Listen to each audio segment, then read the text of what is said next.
আসসালামু আলাইকুম। এতদিনে একটা জিনিস বুঝতে পারলাম যে এখনকার পোলাপান খারাপ হচ্ছে কেন। তারা বাবা মা গার্জিয়ানদের কথা শুনতে চায় না, তারা অশ্লীলতায় জড়িত হচ্ছে বেশিরভাগ পোলাপানরা।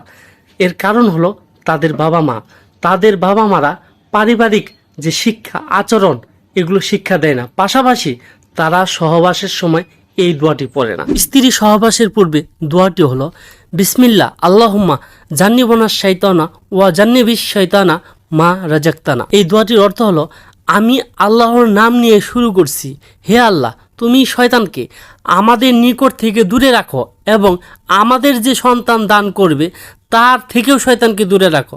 এই সহবাসে সন্তান জন্ম নিলে ওই সন্তানকে শয়তান কখনো ক্ষতিগ্রস্ত করতে পারে না। এই দোয়াটি বেশি বেশি আপনারা আমল করুন, পাশাপাশি অন্যদেরকে শেয়ার করে জানিয়ে দিন যেন সবাই এই দোয়াটি পড়তে পারে, আর আমাদের ভবিষ্যতে যারা বাচ্চা কাচ্চা হবে তারা যেন সুস্থ মস্তিষ্কের হয়। আল্লাহ তাআলা পৃথিবীর সব ফ্যামিলির ছেলে মেয়েদেরকে ভদ্র ও নম্র ইসলামের জন্য কবুল করুন, আমিন।